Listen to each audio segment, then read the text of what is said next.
Sir Pakistan में जो real estate की प्राइसेस हैं वो कौन बढ़ाता है? क्या ओवरसीज़ जब इन्वेस्टमेंट करते हैं तो उसकी वजह से प्राइसेस बढ़ती हैं या लोकल इन्वेस्टर जब इन्वेस्ट करता है तब प्राइसेस बढ़ती हैं सर?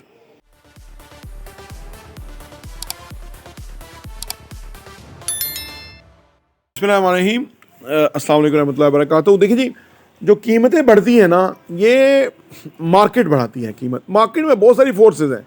आपने जो नाम लिया ओवरसीज़ पाकिस्तानी, बिल्कुल इन्वेस्टर्स, ओवरसीज़ पाकिस्तानी, हाँ जी, या जो क्वालिफाई करता है प्लॉट या घर ख़रीद सकता है अगर ज़्यादा लोग आ जाएं।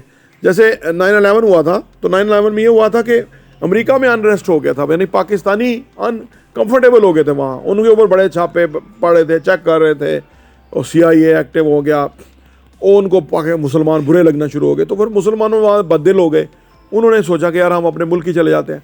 तो उस वक्त बहुत पैसा पाकिस्तान में आया था।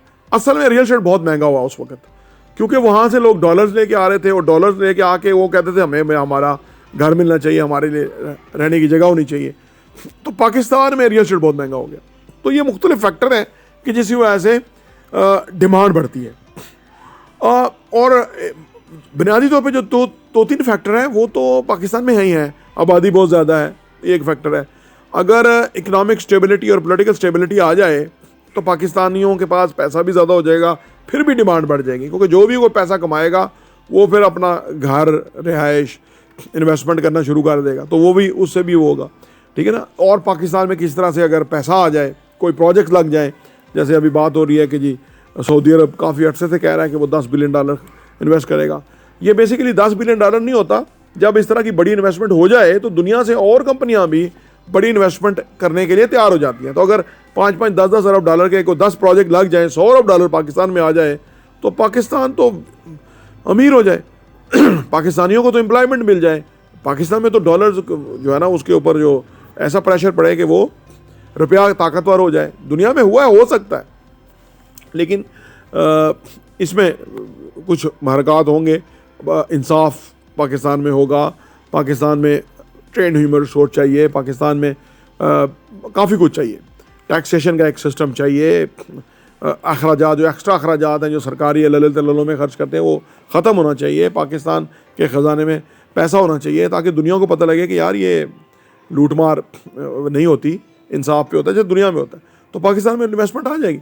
इन्वेस्टमेंट का जो बैरियर है वो इस वजह से है कि पाकिस्तान में लॉ एंड ऑर्डर नहीं है अच्छे, पाकिस्तान में टैक्सेशन नहीं है अच्छा, पाकिस्तान में बिजनेस एनवायरनमेंट नहीं है, इस वजह से इन्वेस्टमेंट नहीं आती, और इसी वजह से पाकिस्तान के पास पैसा नहीं है, ठीक है ना। जब आप दुनिया से आइसोलेशन में हैं तो फ़र्क ही नहीं पड़ता।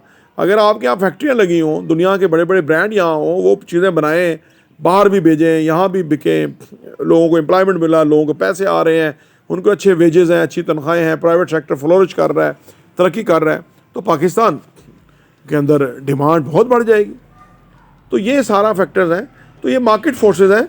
और सबसे इम्पॉर्टेंट पहलू कि एक अच्छी और फाल और अच्छी गवर्नमेंट जो है ना वो चाहिए, तकड़ी गवर्नमेंट चाहिए कि जिसके पास अथॉरिटी हो, जो कि लोगों से बात करे, काम करे, लोगों को ऑन बोर्ड ले। जैसे CPEC का प्रोजेक्ट हुआ, इस तरह के 4-6 प्रोजेक्ट और लग गए, तो पाकिस्तान के पास फिर रेकरिंग मॉडल में भी पैसा आता रहेगा, तो पाकिस्तान के ख़जाने में पैसा ज़्यादा जाएगा।